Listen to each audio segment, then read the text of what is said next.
still record, right, Prabhuji? Yes, thank you. Thank you, Prabhuji. This meeting is being recorded. Shall I start, or is there introduction or something, anything? Let me know when to start.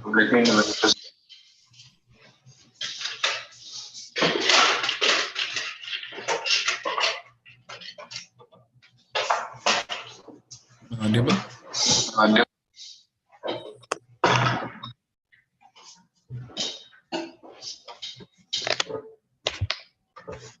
Shall I start? Yes, Prabhuji. Okay. Mज्ञानतिमिरन्धस्य ज्ञानाञ्जनशलाकया चक्षुरुन्मिलितं येन तस्मै श्रीगुरुवे नमः। नमो विष्णुपादाय कृष्णपृष्ठाय भूतले श्रीमते भक्तिवेदान्तस्वामिनिति नामिने। नमस्ते सरस्वती देवी गौरवाणी प्रचारिणी निर्विशेषशून्यवादी पाश्चात्यदेशतारिणी। So my humble greetings to all the respected, wonderful spiritual seekers assembled here. I see a lot of you through your cameras are on. So Kelly, Watsi, hi, Rashmi Mataji and Kokila Mataji, Anvita, Suresh Prabhu, K. So you're all very, very brave souls, must say, that you are still there for session 4. Right? Most the following souls. You're very, very brave souls. And I'm so blessed. I'm so blessed and so grateful that I am getting chance to interact with you today. I'm in no way qualified to speak anything to such wonderful spiritual seekers like you. And I try my best to make it a little more engaging so that we can, be learning partners in our journey, right? Because I feel that every soul, every spiritual seeker, especially those who have made till session 4, have a lot to share from your experiences, from what you have learned from your teachers and from this group so far, Yoga for Soul. So I feel we are all learning partners in our journey, right? So what's the topic? Let's start with that. What's the topic for today? Just to make sure we're in the right place. Right? Anyone knows what's the topic for today? One God or many? One God or many gods, right? So just a small request. When you're not speaking, you can unmute. When you're not speaking, you can mute. And when you want to speak, you can mute. Otherwise, there's like an echo happening from someone's side. So just a small request. I think that's helpful. Thank you, Kelly. So I'll begin with a story because that's what I like to tell. And that's what I like to hear. One time, a saint went to a village and said, "How many of you believe in God?" And everyone raised their hand, right? Because they were nice people, spiritual seekers. And I think we have already covered from session 1. So how many of you actually believe in God, right? Like hands up, hands down. What would be your response? Hands up. Okay. So everyone raised their hand. They were also very spiritually enlightened. They had covered session 1. So they were firmly convinced that yes, does God exist? The answer is yes. And I'm sure the previous speakers have gone in a lot of detail to talk about the multiple reasonings and scientific reasons and spiritual reasons and whatnot, right? You can write a thesis about that by now. So he said, okay, everyone believes in God. What's my purpose here? I'll see you next time. Haribol. And no, we want to hear. They somehow invited him again. And then he came after some time, a week, and said, okay, how many of you believe in God? Now this time they were confused. Well, if we raise our hands again, he's going to like step out. but we want to hear from him. So no one raised their hand. He said, no one? Well, I don't want to be in a place where no one believes in a God. Bye, Haribol. See you next time. So he went away. But somehow people said, no, we want to hear. We want to hear what you want to share. And he came again after a lot of requests and said, how many of you believe in God? Now this time, Kelly, Vasti, Suresh, Amnita, they had all planned, right? Hey, Kelly, you raise your hand. Vasti, you keep your hand down. Suresh, you raise your hand. Anvita, you keep your hand down. So they had planned, right? So they say, how many of you believe in God? Half of them raised their hand as they planned. Half of them hands were down. He said, okay, those who believe in God, can they explain to others those who don't believe in God? Right? So it's a funny story, but the point is there is a lot of confusion on this. Does God exist? And even if he exists, who is God? And that's the main purpose of today's topic, today's session. And it's to cover this topic in 1 hour, even, it's very, very hard, especially when I'm speaking, right? Because this topic is very, very elaborate, very, very elaborate. Who is God? But I want to hear from you first, right?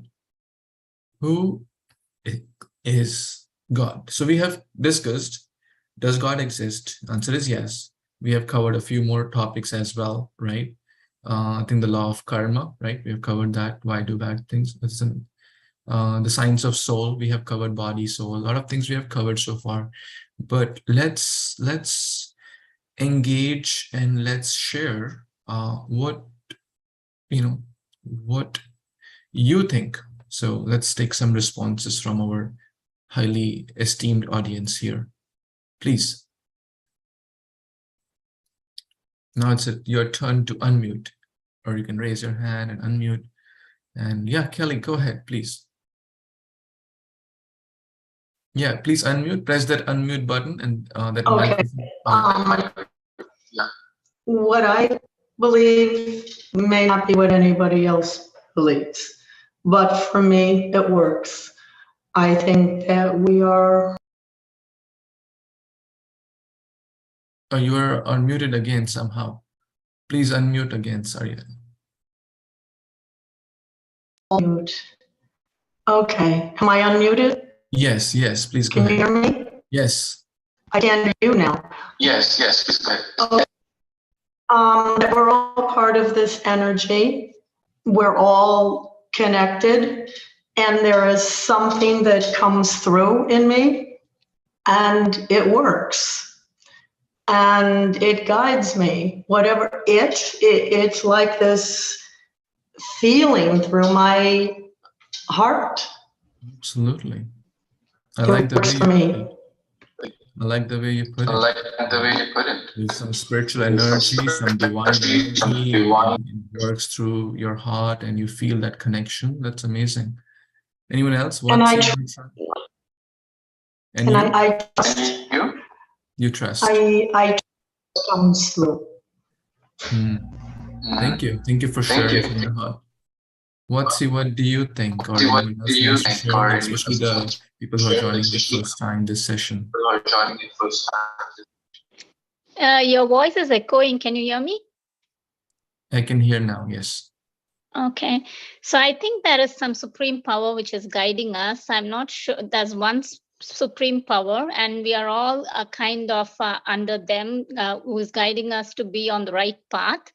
And we totally feel that we are obliged to that supreme power, because we are going to be directed in the right, or else we won't have any direction. So we will be doing whatever we think, like who is with 5 sense. We are with 6 sense, and we want to make sure that we are guided properly. So a supreme power is guiding us. Excellent. Brilliant. Supreme power, supreme energy. Very nice. So thank you. Now let's, anyone else wants to respond? Okay. I'm going to share some slides here, just if it works. Okay, it's working. So today's the main topic is this, and I'll try my best to cover in an hour, which is quite impossible task, but by your prayers, impossible may become possible. So please bless me, offer a small prayer from your heart so that I can be empowered by the divine energy, by the Supreme God, so that the right words can come for the right impact to help us learn about this wonderful topic. Does God exist? Who is God? If God is there, are there one God or many gods? Is God energy? Is God a person? All these topics we'll try to cover in the limited time we have. Many people think, even before this slide, just having this, who is God, right? And this session actually is called like a shocker session, right? Actually, this is, and I completely agree, this would be like a shocker session. I hope I'll try to make it as pleasing and as palatable as possible. But in the life, the purpose of the scriptures, which we have discussed, the importance of scriptures, right? There are 3 ways of attaining knowledge. Anyone remembers that? The direct senses, right? Pratyaksha, and through hearsay, theresay, right? It's not the best way to direct sense perception, right? I could feel, something, but when I go closer, I see it's totally different, right? I can't even see my eyelids when I want to get the knowledge about God from my eyes, right? I can't see my eyelids, what to speak of getting. So that's not the best way, but the best way is through bona fide scriptures, right? Through the bona fide teachers, and that's called the Shabd Praman, the unchanging truth, right? So that's what is going to be our main focus. Now, if you ask general people, right, common masses, who is God? You may get multiple responses, right? Someone will say, there is no God, right? Give a thumbs up if you agree, right? So many people may say, there's no God. Someone will say, hey, I am God. Someone will say, God is light. Someone will say, God is energy. Someone will say, we both are gods. But right now, we don't know we are gods. But after some time, we'll remember that we are gods. And then we'll be gods. So, some people say everyone is God. Some people say God is love. Some people say my dog is God for me. Some people say my cat is dog for me, right? Different people, different responses, right? Some people will say no one is God, or like that. There is like a plethora of responses in this world. But unfortunately, no one will say, sorry, I don't know, but I want to know, right? Very few people will genuinely take a humble perspective here and say, sorry, I don't know who is God, but I really wish to know, right? Do you agree with this?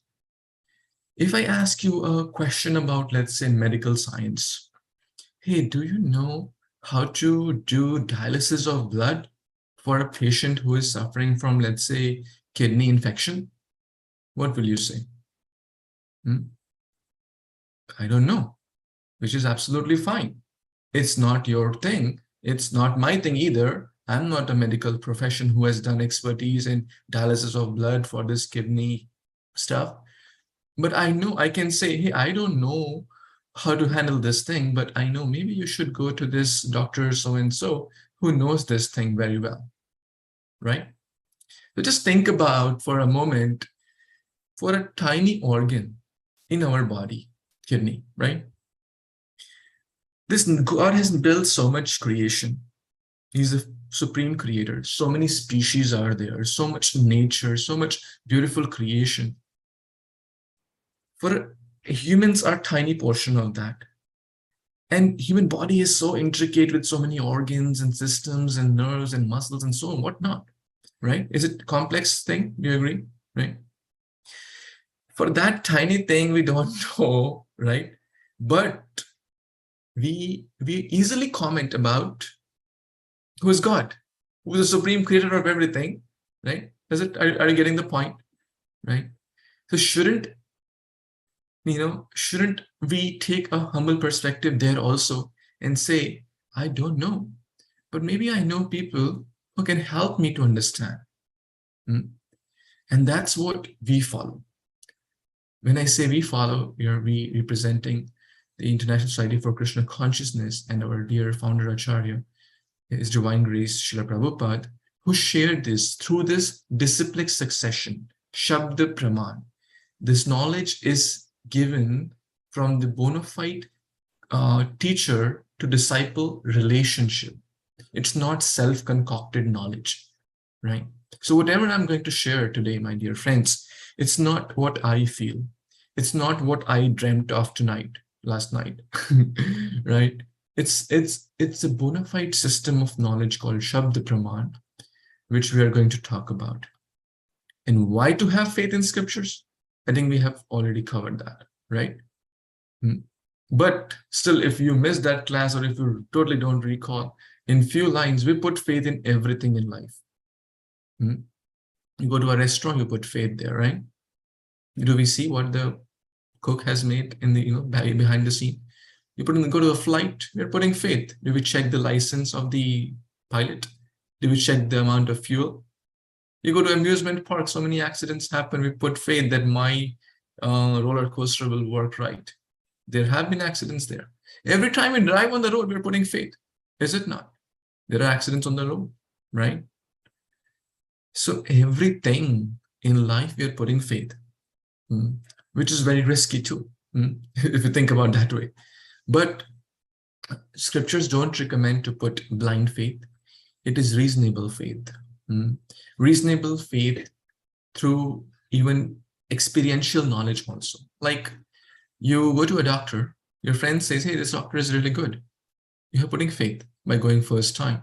But then you go and you feel the good results working directly in your life. And then you feel it. Yes, oh, my friend said it was right. I can feel the change in my health or whatever problem I had to consult the doctor. I can feel that result.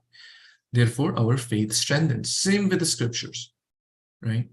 So all we are going to talk about today is totally based on Shabda Praman, right? Not hearsay, there's knowledge. Everyone good so far? Still awake on a Sunday afternoon post-lunch session? Right? Yeah, it's hard on a Sunday afternoon to stay awake, especially after lunch, right? I'll skip certain portions because we have less time, but if you get getting bored in the middle and you want like a nice story or a joke, let me know. I'll try to wake you up. Many people have this, right? If God is one, why there are so many religions, right? Let's understand this slide. This is a very important slide. So these religions come into being at a certain point in the history, like Islam 1300 years back, Christianity 2000 years back, Buddhism 2500 years back. Bhagavad Gita was spoken 500 back to Arjuna, but prior Krishna told or Krishna mentioned that he has spoken this knowledge multiple times in the past as well. And then the Sanatan Dharma comes at the dawn of creation. And the Supreme God created this Sanatan Dharma. Sanatan means eternal. Dharma means the real duty for the soul, the real nature for the soul. But the question may come, hey, why? Right? How many of you have this question? Why, if God is one, which we say many times, right? Why are there so many religions? You have this question? Anyone has this question? Otherwise, we can skip this part. Anyways, your time is less. You have this question? Okay. If one person has, then we'll keep moving to this part because there are three main reasons. A teacher gives different knowledge to different students based on three main things. Based on the student's capacity to understand and digest that knowledge, correct?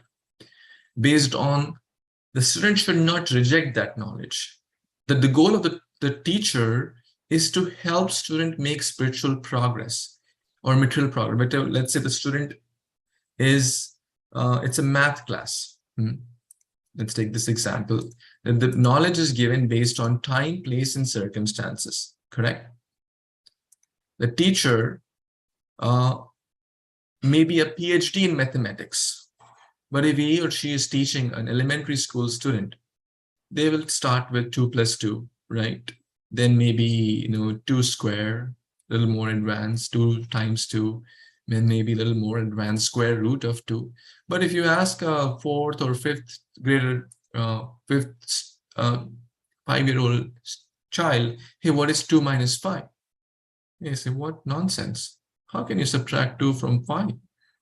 If you have 2, 1, 2, you can only subtract 1, 2 from there, because that's how they learn math. 5 minus 2, 5, 1, 2, 3, 4, 5, minus 2, 1, 2. What is left? 3 is left. But 2, hey, how can you take this from 5? It's impossible. But the same child, after a few years, is capable to understand this, right? Then the teacher will share the advanced knowledge with him or her, with the student. And the 2 minus 5 is minus 3, right? It's not, it may sound very simple, but we have to understand the teacher shares the message based on the capacity of these students to comprehend and assimilate that knowledge. Not how much the teacher knows, right?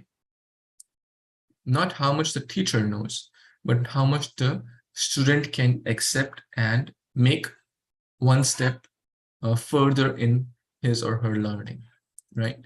When the same child goes to college, he's learning Pythagoras, calculus, and integrations and whatnot. But the point is that it's not about how much the teacher knows, it's about how much the student has capacity to hear. Similarly, in all the holy texts like Bible, Quran, Bhagavad Gita, knowledge is given, yes, but it's in somewhere it's generic knowledge, right? Let's take it this way. In Jesus says to John 16:12, this holy text, I have yet many more things to say, but you can't bear them now. Like the 10 commandments of Bible. Thou shalt not kill. Thou shalt not kill is basically love your neighbor as yourself, right? It's very, very, kind of good knowledge, but it's very, very basic. Whom that knowledge is given? To those who are killing others, right? Thou shalt not kill. Don't kill others. Don't try to cause unnecessary harm to others. He preached for a few years, right? So much opposition that he was crucified mercilessly. Same in the Quran, it's mentioned, don't have illicit relations with your mother and sister. To whom is that knowledge given? Those who are indulged in those things, right? He was a firm, a representative of God, Prophet Muhammad, but his audience were not qualified to hear it. Even the great Narada Muni, there's a story in the Bhagavatam, not in the Bhagavatam, but he tells one of the hunter, that please don't, he was half killing animals. He used to enjoy to see the pain of others. So Narada Muni told him, Baba, don't half kill them. It's a lot of suffering, but kill them fully. So Narada Muni is very, very elevated soul, like a PhD in spiritual knowledge. But he is giving knowledge to different people in different circumstances in a different way. Why?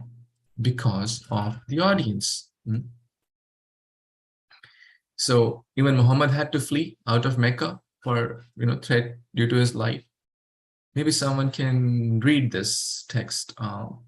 Anyone wants to read? What? See, you want to read? I can see you on the, at least the camera is on. Sure. I received Please. 2 kinds of knowledge. One of these I taught, but if I had taught them the other, I would have broken their heart.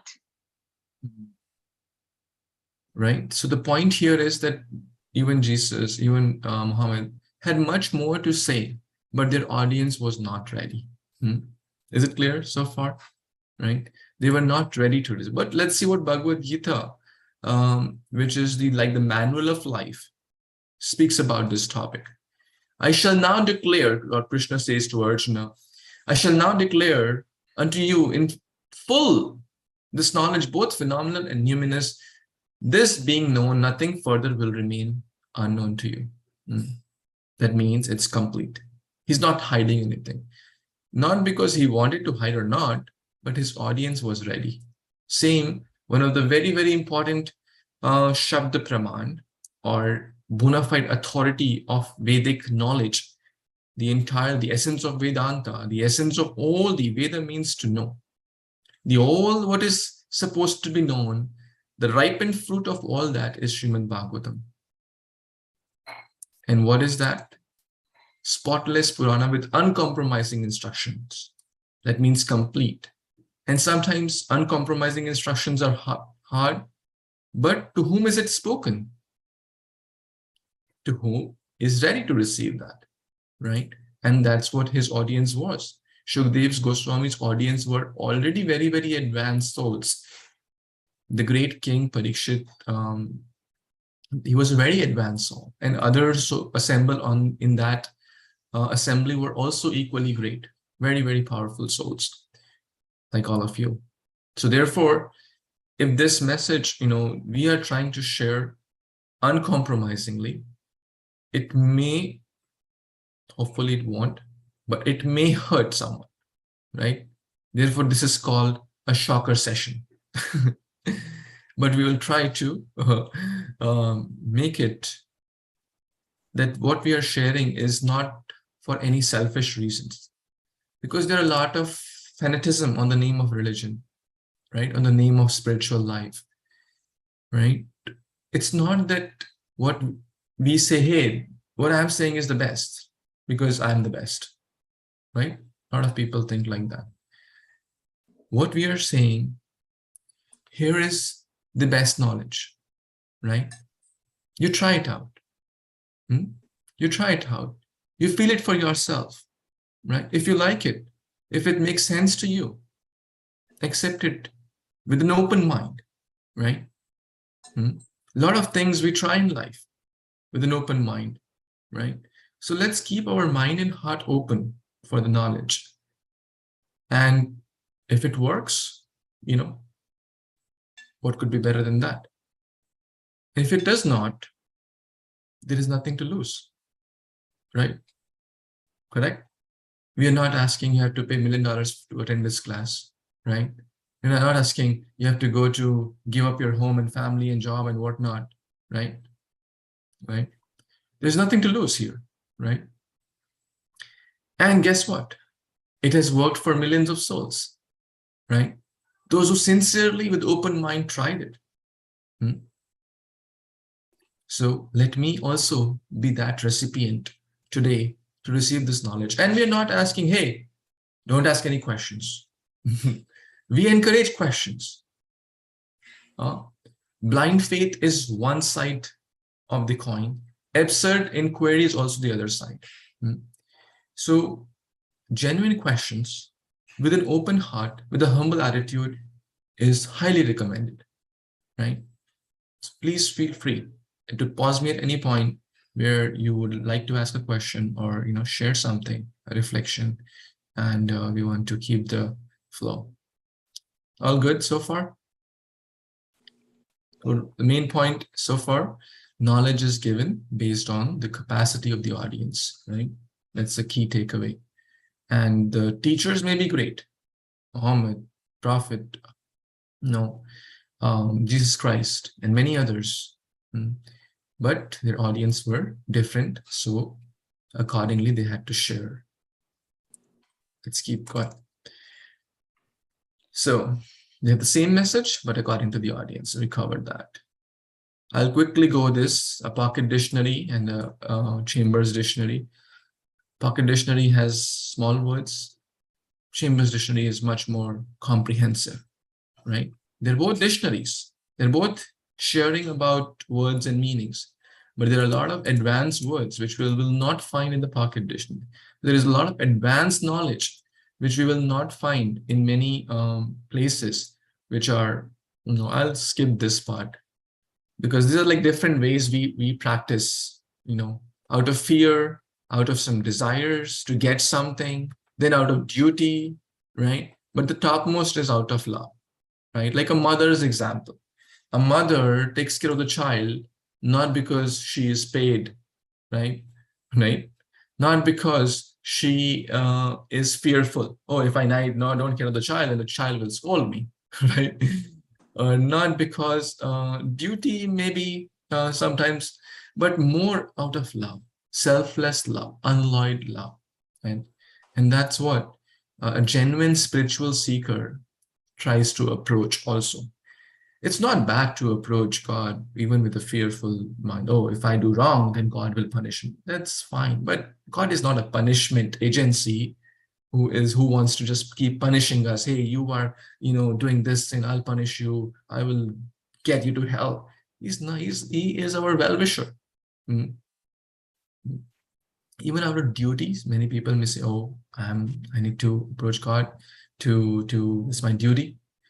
It's okay, but the topmost is out of love, right? When someone offers you something, let's say a gift, when it is given with pure love, without any selfish motives, you have the best reciprocation. Even if it's a small thing, it doesn't matter what is given. It's the intention which matters the most, right? So now we will talk about one God or many gods, right? But before that, I want to talk about who is, God. God is the supreme personality who has 6 opulences. He is supreme powerful, right? Lot of power, just strength, beauty, unlimited wealth, unlimited fame, unlimited knowledge.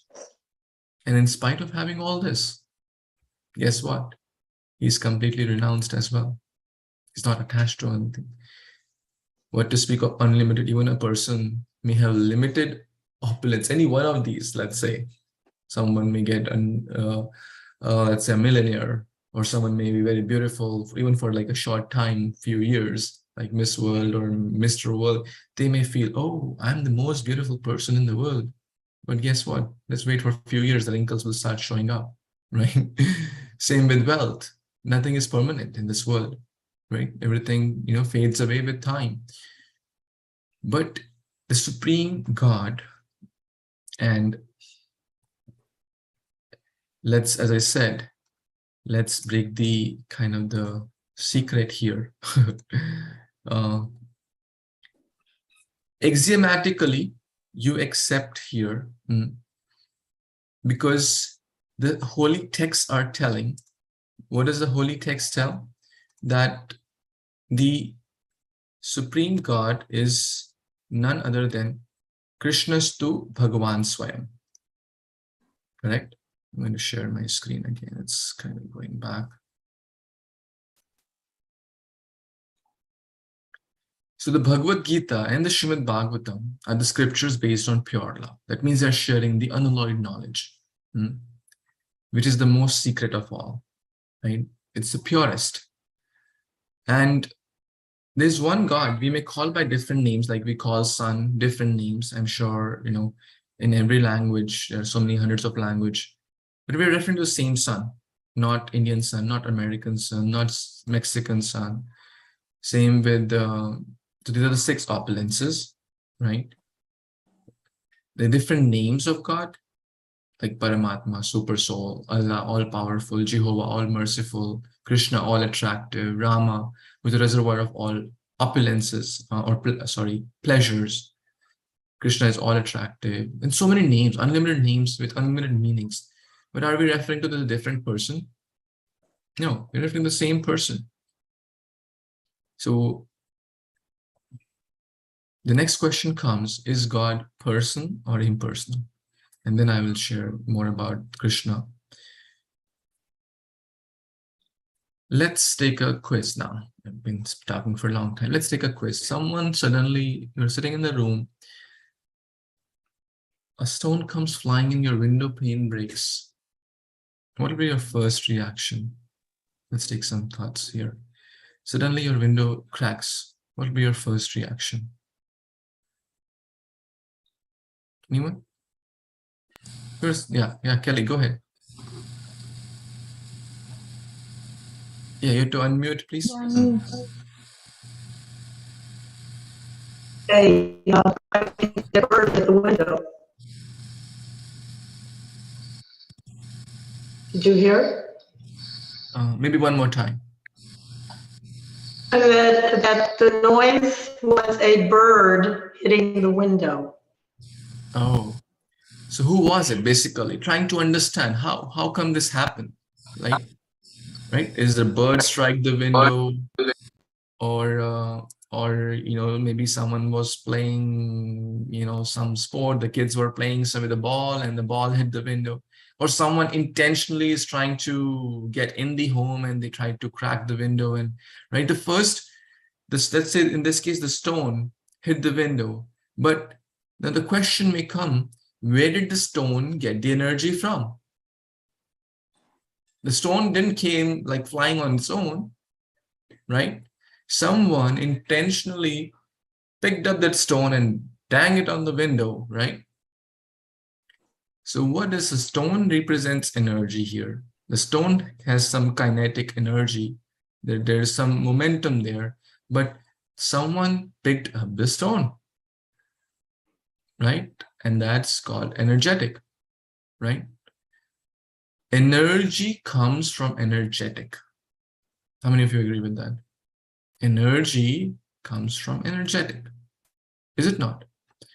So yes, God is divine energy, absolutely correct, right? But there's a divine energetic behind it. You see that? Yes, God's supreme light, which is also an energy. This beautiful creation, right?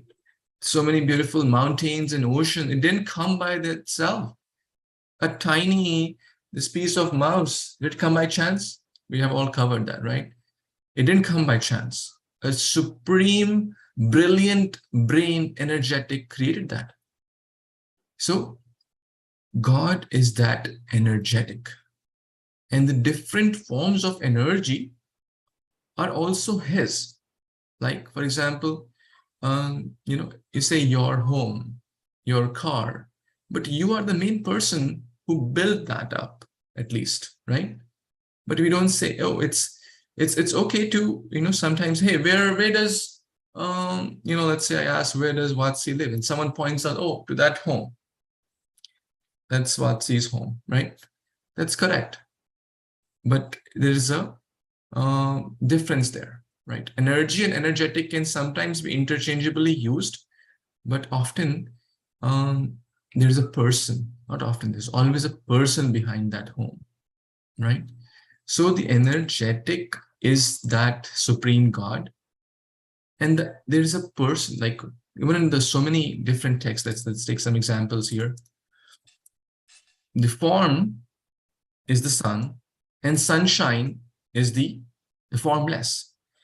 If we say the sun is up, do we actually, like when in the morning you say, hey child, get up, the sun is up? What does that mean? We can perceive the sunshine, and then we can feel that the sun is up, right? The sun has risen. It's not that the sun has come inside the house, right? So from the energetic, the energy comes, right? There's a person behind everything. Even in different holy texts, they're mentioned the eyes of God in Genesis. God, the semblance of a human form. Man is made in the image of God. So many, points are there, even in the Quran. So many texts are referenced that you people will see your Lord as you see this full moon, right? And you will have no trouble in seeing it. Basically, we can see the person, right? And like that, in the interest of time, we'll move forward. And so many holy texts. Now, Srimad Bhagavatam, which we discussed, so the main text, talks about more elaborate features. As we discuss, a pocket dictionary talks about a little bit. Oh, he has the same color as the sky, is mentioned in the Quran. But more intricate features his eyes, his feet. What does he carry in his hands? Who are his friends? Who is his mother? Who is his father? Is all mentioned in the Cambridge Dictionary, referring to the scriptures, the texts which elaborate about that God. So he's not just a light. He is light. If we say God is not light, that is also incorrect. But if his God is not energy, is also incorrect. He is the energy, but it is his energy. It is his creation. It didn't come by chance. So the creation implies creator. Energy implies energetic. And Krishna instructs in the Bhagavad Gita again, in so many texts, right? He is the bijam. He is the seed of all these species. All these species have something called super soul, soul and super soul. Soul is our true self, which we have covered in the past. But along with the soul, there is super soul, that supreme energy, which people say, or God living in our hearts, whatever we may call. But that is the seed-giving father. Krishna is to Bhagavan Swayam. And under his direction, everything, animate and inanimate, birds, everything, creation is working under his direction, right? So he is that supreme person. Lord Krishna not only claimed himself God, but he proved by showing the whole universe in his belly to his mother, who is Yashoda. He showed his gigantic universal form to Arjuna in the 11th chapter of the Bhagavad Gita. Why are we quoting this? To help us understand more complete knowledge. In the Brahma Samhita also, Lord Brahma, who is this like the father of creation or secondary creation, you can say, that the cause of all causes is none other than Lord Shri Krishna. He himself, even Vyasadeva, he was a very, very like a literary incarnation of God. He also says that of all the secondary creators of all the gods, he is the supreme God. He is the source of everything. All material, spiritual, creation, energies, earth, water, fire, air, ether, everything comes from that supreme God. And that's what we refer to as Purna Purushottam, Shri Bhagavan Krishna. Even the great sages confirm that. I'm going a little fast here. Narada, Asita, Devala, Vyasa, great acharyas like Madhvacharya. These are very, very great prominent personalities, like the specially empowered children of God. Ramanujacharya, Madhvacharya, Yamunacharya, they have all confirmed that Krishna is the supreme person, who is the most beautiful, who is the most merciful. He says in Bhagavad Gita also that I am the source of all the material in the spiritual world. Everything comes from me, direct from the horse's mouth, right? He's the source of everything, and he is the most wealthy. I mean, he is, for those who don't know, he's Ambani, wealthy person, but today he may be the wealthiest. After 10 years, someone else, right? His wealth is limited. Even if it's $1 billion, but still limited. But Supreme God's wealth is unlimited.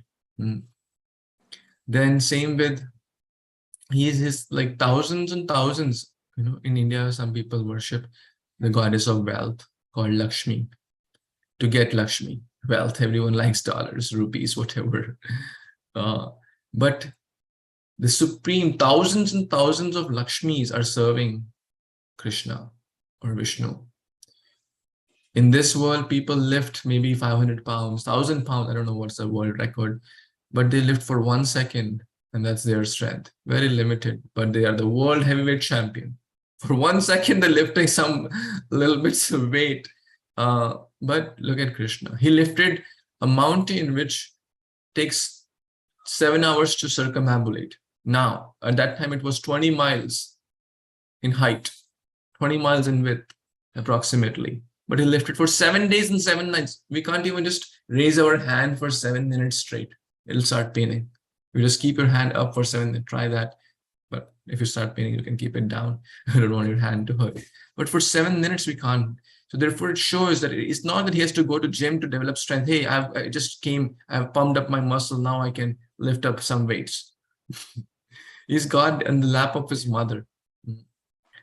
Third opulence, lot of fame. He steals butter. Anyone gets famous by stealing? No one.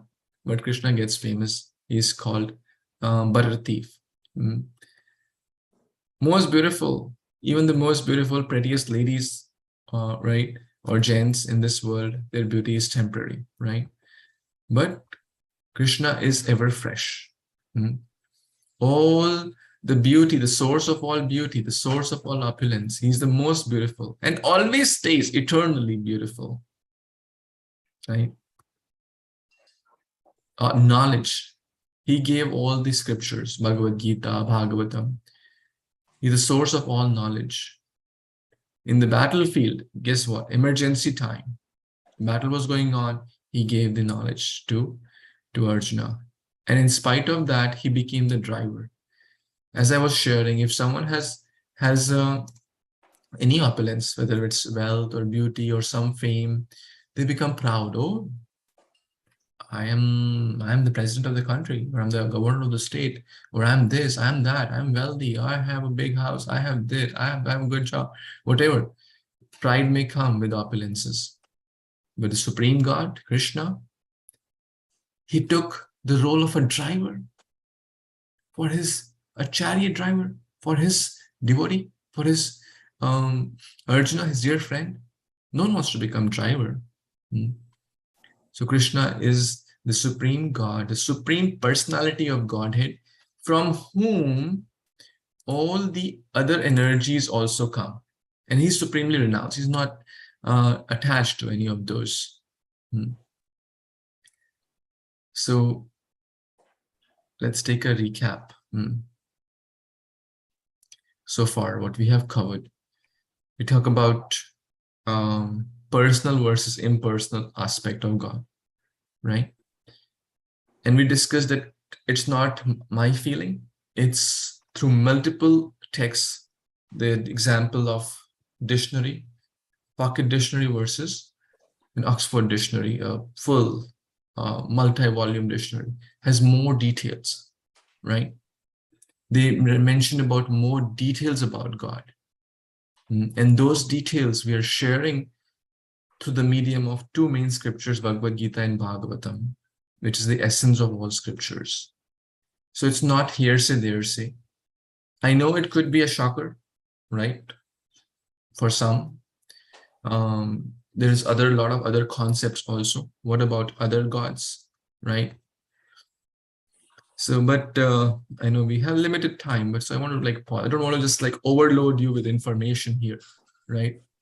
I want to a little bit pause here for a few minutes and let's see how you are doing so far. Because the goal is not, even if it has to take, let's say, one session more, we are fine with that. But I don't want to overload you with information and without assimilating that, like overeating without digesting is not good. So let's digest a little bit what we have covered so far by sharing something which is going on in your mind so far. It could be a reflection, it could be a question. Let's hear from some of you who are still awake. Yes. I think Shanti ji kind of wanted to share through your iPad. Please go ahead.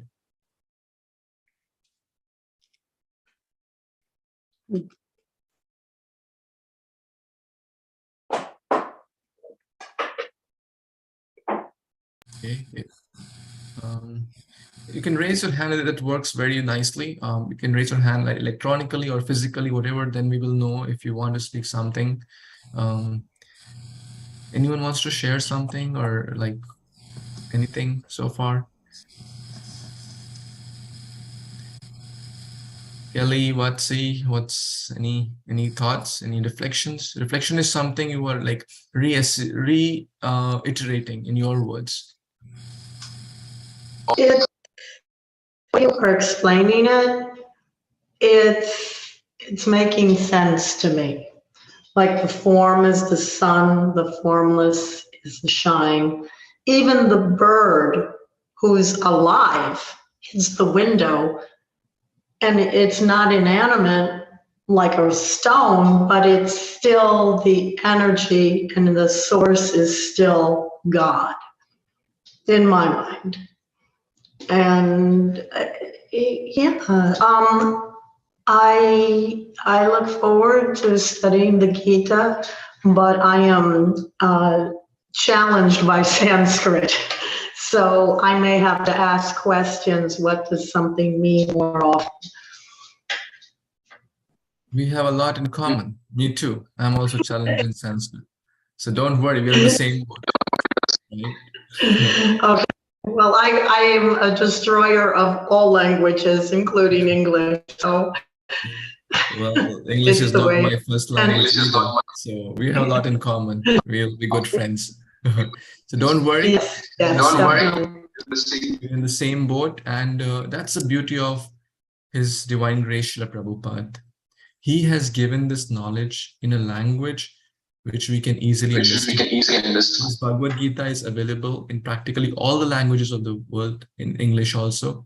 And if you speak Spanish or French or any other language, it's available.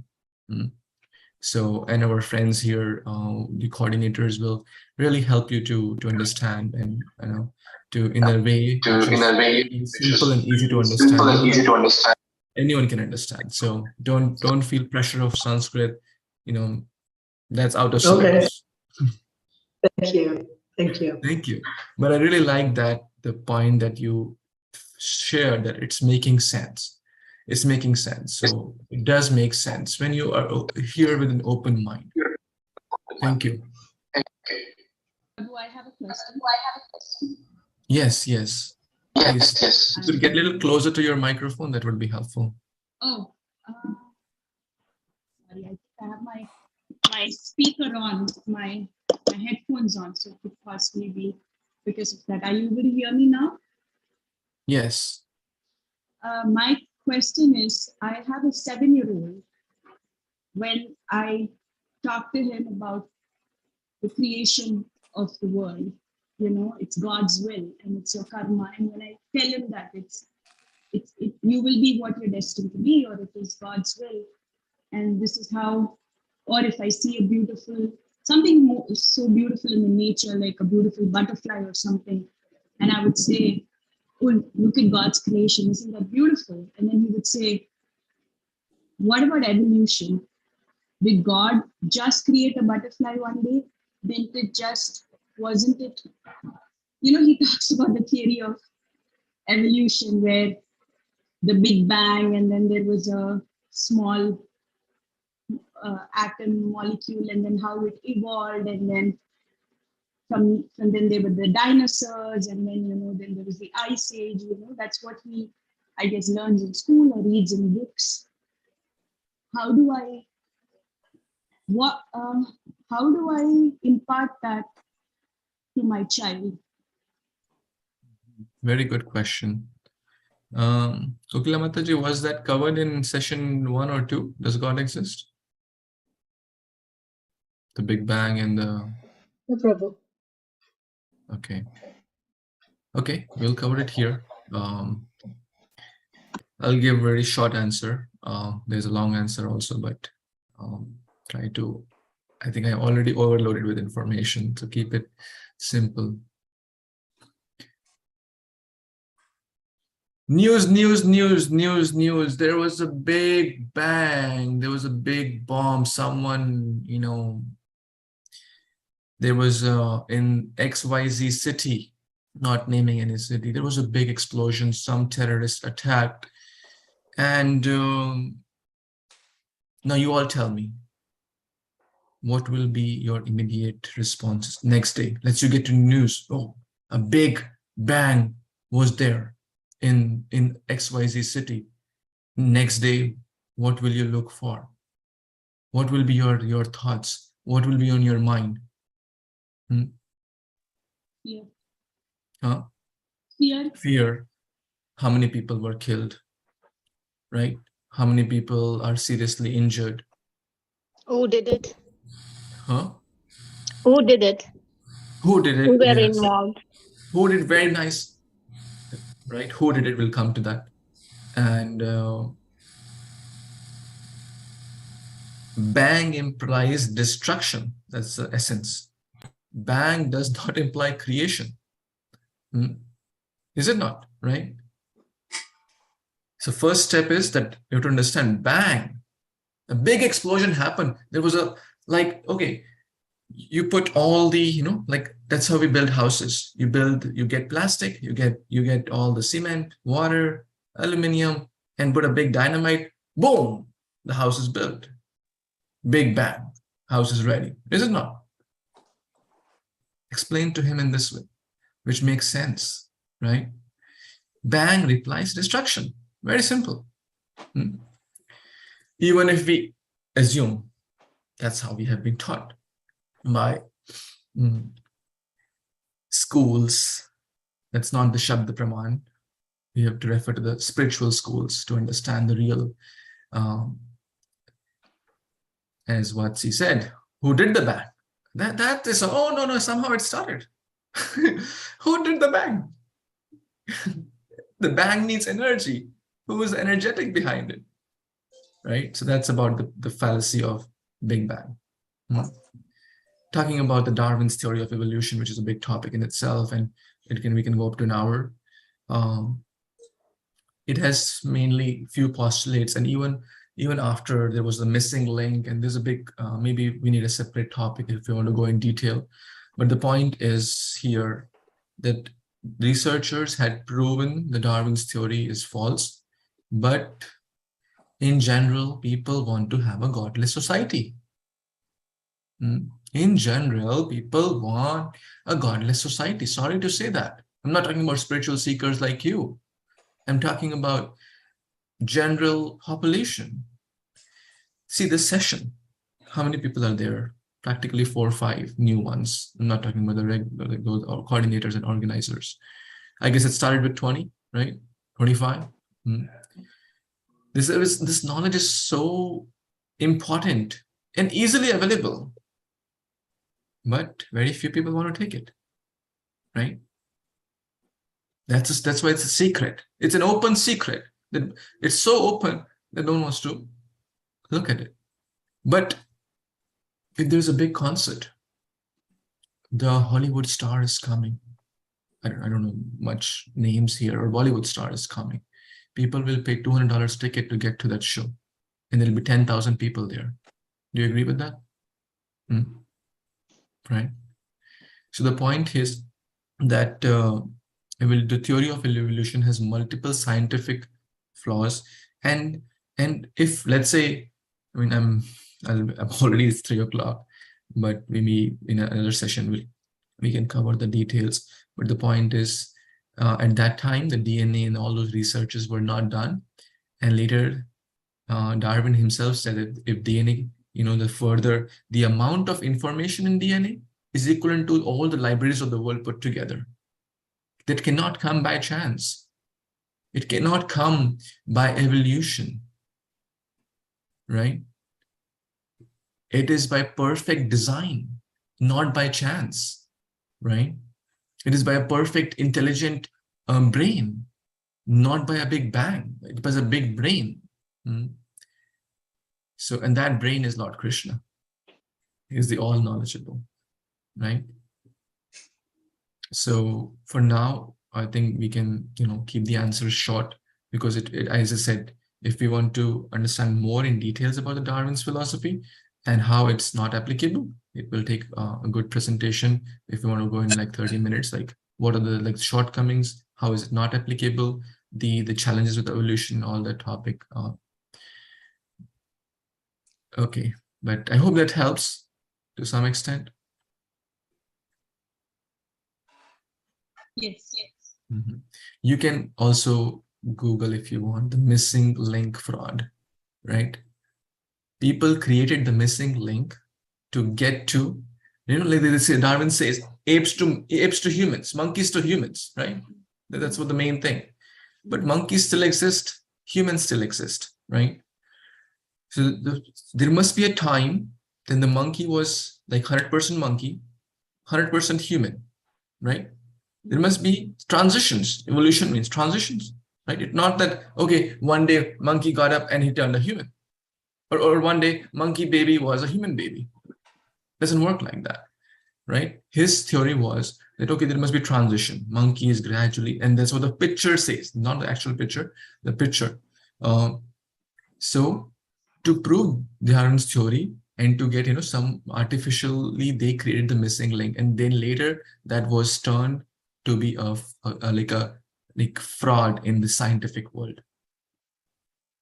There was never a missing link. So it's a big concept in itself, but that's it for now. I think we're good. Yes, Vatsi, what's on your mind?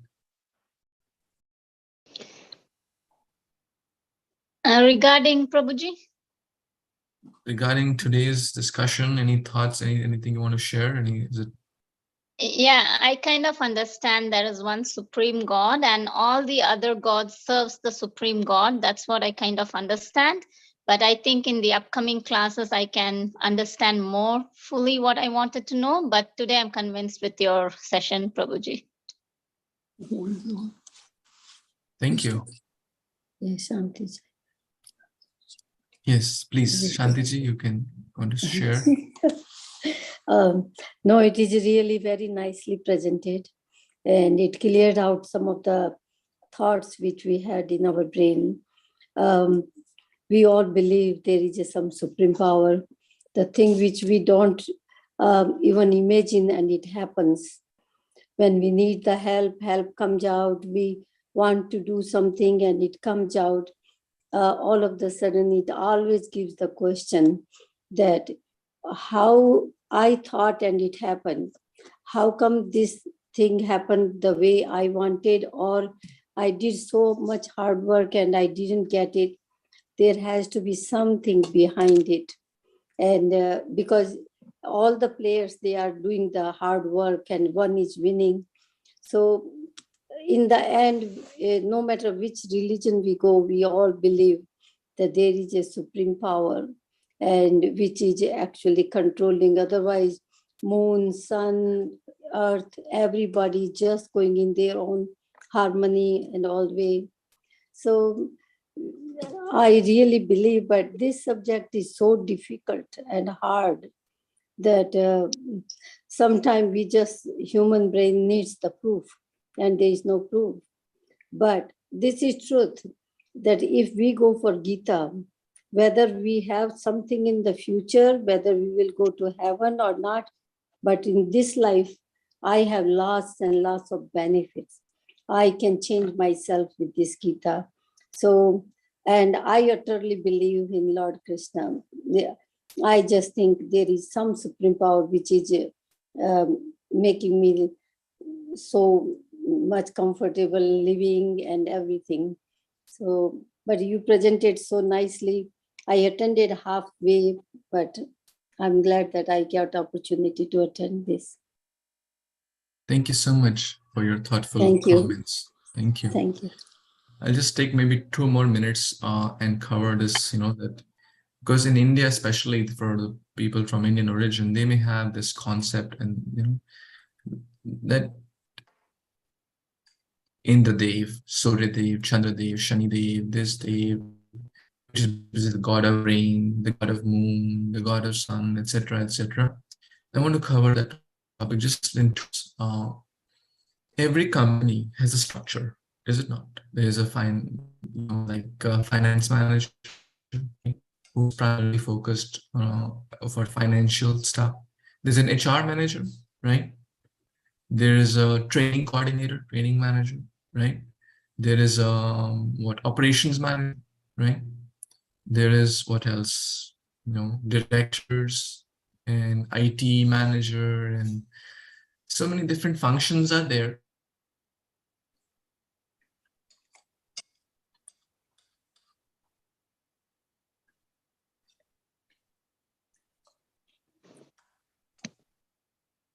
I think Prabhuji is having some.